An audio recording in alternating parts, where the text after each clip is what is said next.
হুজুর আপনারা তো হুজুর মানুষ, আপনারা এগুলা বুঝবেন না। না, আমরা বুঝবো না, আমরা চিরা খাই, আপনি শুধু ভাত খান, আমরা বুঝতাম না। আপনি ব্যস্ত, আপনি ব্যস্ত, মিথ্যা কথা। আপনার কলিজার ভিতরে এই আয়াতে আছে অহুম বিল আখিরাতি হুম কাফিরুন। আল্লাহ তাআলা বলে, বান্দা মনে রেখো, যার কলিজার মধ্যে আখিরাত নাই, আখিরাত যার হৃদয়ে বিশ্বাস নাই, তার কাছে ঈমান, ইসলাম, কোরআন, সিজদা, তিলাওয়াত, আল্লাহর বন্দেগী সবকিছুই কষ্টকর। আসল কথা, তার হৃদয়ে আখিরাত নাই। ইয়ালামুনা যাহিরাম মিনাল হায়াতিদ দুনিয়া ওয়া হুম আনিল আখিরাতি হুম গাফিলুন। আল্লাহ বলে, আয় আমার নাফরমান বান্দা, দুনিয়ার বাহ্যিক অংশ, উপরের অংশ, সাংসারিক এই দুনিয়া তো খুব বুঝলা। ইয়ালামুনা, জ্ঞান অর্জন করেছে, পর্যাপ্ত পরিমাণ জ্ঞান অর্জন করেছে। একটি মশার উপরে ওনার থিসিস আছে, একটা ব্যাঙের উপরে ওনার থিসিস আছে। উনি পদার্থ জীববিজ্ঞান, রসায়ন বিজ্ঞানের অনেক গভীরতম পড়ালেখা করেছে। উনি উচ্চতর গণিত পড়ালেখা করেছে। উনি কম্পিউটারের উপরে অজস্র পড়ালেখা করছে। উনার জ্ঞানের সাগর, উনি আটলান্টিক মহাসাগরের গভীরতা জানে, উনি হিমালয় পর্বতের উচ্চতা জানে, উনি পৃথিবীর সর্বোচ্চ আধুনিক প্রযুক্তির শেষ খবরটাও, শেষ সংবাদটাও জানে। উনি সব জানে, উনি সব বুঝে, কিন্তু অহুম আনিল আখিরাতে হুম গাফিলুন। আজকে 30 বছরে উনি কোরআনুল কারীমের একটা পৃষ্ঠা দেখাও উনি শুদ্ধ করে পড়তে পারে না। আফসোস আপনার জীবনের উপরে, আফসোস, আফসোস, আফসোস আপনার হায়াতের উপরে, আফসোস আপনার পড়ালেখার উপরে, আফসোস আপনার সার্টিফিকেটের উপরে, আফসোস আপনার মুসলিম পরিচয়ের উপরে, আফসোস। দুর্ভাগ্য আপনার, দুর্ভাগ্য, আপনার দুর্ভাগ্য। এই সমাজে সব দরকার। এই সমাজে আব্বা ডাক্তার দরকার, ইঞ্জিনিয়ার দরকার, এখানে গবেষক দরকার, চাকরিজীবী দরকার, ব্যবসায়ী দরকার। কিন্তু এই সমাজে সব দরকার, ঠিক আছে, আমরাও মানি এটা। এই সমাজে সব আছে, শুধু জুতা ছিলেন না নাই, তাহলে সমাজ চলবে না। এই সমাজে ড্রাইভার, প্যাসেঞ্জার আছে অনেক, কিন্তু ড্রাইভার নাই, এই সমাজ চলবে না। এটা আল্লাহরই কুদরত। নাহনু কাসামনা বাইনাহুম মাঈশাতাহুম ফিল হায়াতিদ দুনিয়া। কোরআনে আল্লাহ বলছে, আমার বান্দাদের মাঝে দুনিয়ার উপার্জন, দুনিয়ার কামাই রোজগারি, কে কোন কাজটা করবে, আমি আল্লাহ কাসাম না, আমি বন্টন করে থাকি। কে বন্টন করে? কর্মের উদ্দীপনা আল্লাহ দেয়, আল্লাহ দেয়। তার ভিতরে এক একজনকে এক এক কাজের প্রতি ঝোঁক, এটা আল্লাহর দান। এটা কার দান? বিশ্বাস করেন এটা। নাই তো যদি একজন চেয়ারম্যান একটা এলাকার, যে আপনার 4000 ভোটার, ওদের ভোটে আপনি চেয়ারম্যান হইছেন, আপনি তারে 20টা কাম লেখা দেন যে এখানে আপনি ঠিক করে দিবেন, কিছু লোক সিএনজি চালাইব, কিছু অটো চালাইবে, কিছু প্রাইভেট কার চালাবে, কিছু বাথরুম পরিষ্কার করব, কিছু জুতা সিলাইব, কিছু দোকানদারি করবে, কিছু মুদি মাল বেচবে। কে কোনটা করতো আপনি ঠিক করে দেন। তা আপনি দেও, খেয়ে বেড়া দেও। চেয়ারম্যানে কোক যার নামে লিখবো যে তুমি জুতা সিলাইবা,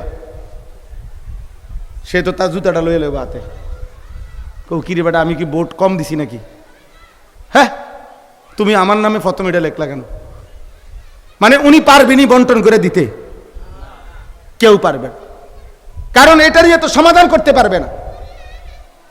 কারে দিব সিএনজি চালাইতে? সে বলবো প্রাইভেট কারটা এখানে দেখা যায়, আর আমারে দিছে সিএনজিটা। কেউ মানবে না।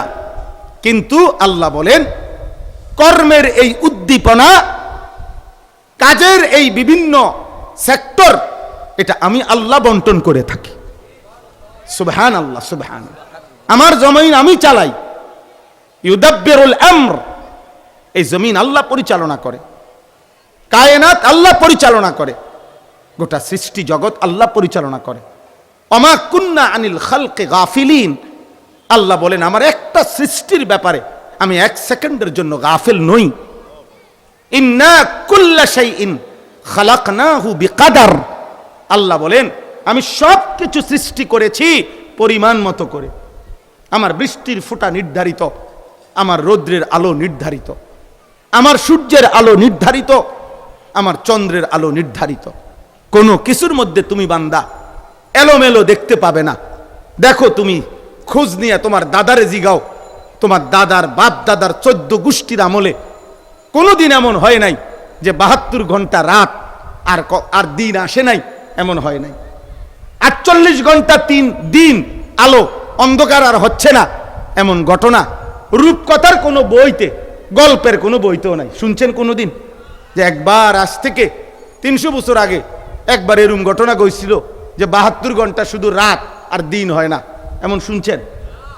কথা বলেন না। কিন্তু আল্লাহ চাইলে রাত বানিয়ে রাখতে পারেন, আল্লাহ চাইলে দিন বানিয়ে রাখতে পারেন। কোরআনে আল্লাহ সূরা কাসাসের মধ্যে আছে, আল্লাহ বলছে আমি পারি। কুল আরাআইতুম ইন জাআলাল্লাহু লাকুমুল লাইলা সারমাদান ইলা ইয়াউমিল কিয়ামাহ মান ইলাহুন গায়রুল্লাহ ইয়াতিকুম বিদিয়াইন। বলো না বান্দা, আমি যদি চাই এই রাতটাকে টেনে লম্বা করে কিয়ামত পর্যন্ত রাত বানিয়ে রাখি, মান ইলাহুন গায়রুল্লাহ, আমি আল্লাহ ব্যতীত আর কে আছে যে আগামী কালকের ভোর এনে দিবে? কে? বলেন না কেন? ইয়াতিকুম বিদিয়াইন, কেউ এনে দিতে পারবেন? কেউ না। তো সেই আল্লাহ তাআলা বলেন, যেটা আমি পারি তবুও আজ পর্যন্ত আমি কোনোদিন আমার নিজামের মধ্যে, শৃঙ্খলার মধ্যে আমি ব্যতিক্রম করি নাই। লা শামসু ইয়ামবাগি লাহা আন তুদরিকাল কামার ওয়ালা লাইলু সাবিকুন নাহার। সূর্য চন্দ্রকে ডিঙ্গায় না, রাত্রি দিনকে ডিঙ্গায় না। রাত রাতের তরতিবে আসে, দিন দিনের তরতিবে আসে, সূর্য সূর্যের নিয়মে আসে, চন্দ্র চন্দ্রের নিয়মে আসে। অকুল্লুম ফি ফালাকিন ইয়াসবাহুন। আর আমার গোটা সৃষ্টি একটি নির্দিষ্ট কক্ষপথে, কিয়ামতের দিকে, হাসরের দিকে, একটি নির্দিষ্ট কক্ষপথের দিকে ধাবমান, চলমান। তোমরা যেমন চলছো কিয়ামতের দিকে, আমার গোটা সৃষ্টিও চলছে কিয়ামতের দিকে। সব এক গতিতে, একটি নির্দিষ্ট গন্তব্যে সবাই ধাবমান। তো আমার বলার উদ্দেশ্য হলো, দুনিয়া আল্লাহ তাআলা আপনার জন্য বন্টন করছেন, আপনি আমি কর্ম করতেছেন, আপনি সব দুনিয়া বুঝেন।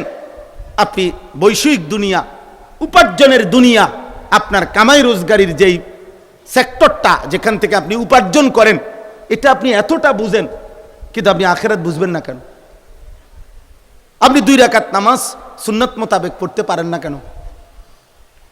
আপনি 5টা সূরা 10টা সূরা শুদ্ধ পড়তে পারেন না কেন? আপনি এমন আকাম লইলেন কা? হ্যাঁ, বিষয়টা কি? আপনি যেই মালিকের ভাত খাইতেছেন, ওই মালিকের কালাম পড়তে পারবেন না কেন? আপনি যার চোখে দেখেন, তার চোখে তার আয়াত দেখবেন না কেন? আপনি যার কানে শোনেন, তার কানে সেই রবের কথা শুনবেন না কেন? আপনি যার দিল দিয়ে ভাবেন, সেই অন্তরে ওই মালিকের কথা ভাববেন না কেন? এই জন্য কোরআনুল কারীমের মধ্যে আল্লাহ বলছে, যেই অন্তর আল্লাহকে নিয়ে ভাবে না, যেই কান আল্লাহর কথা শুনে না, যেই চোখ আল্লাহর আয়াত পড়ে না, আল্লাহর আয়াত দেখে না, খোদার কসম আল্লাহ বলছে এই কোরআনে, উলাইকা কাল আনআম, ওই মানুষগুলো জানোয়ারের মতো, জানোয়ারের মতো, জানোয়ারের মতো।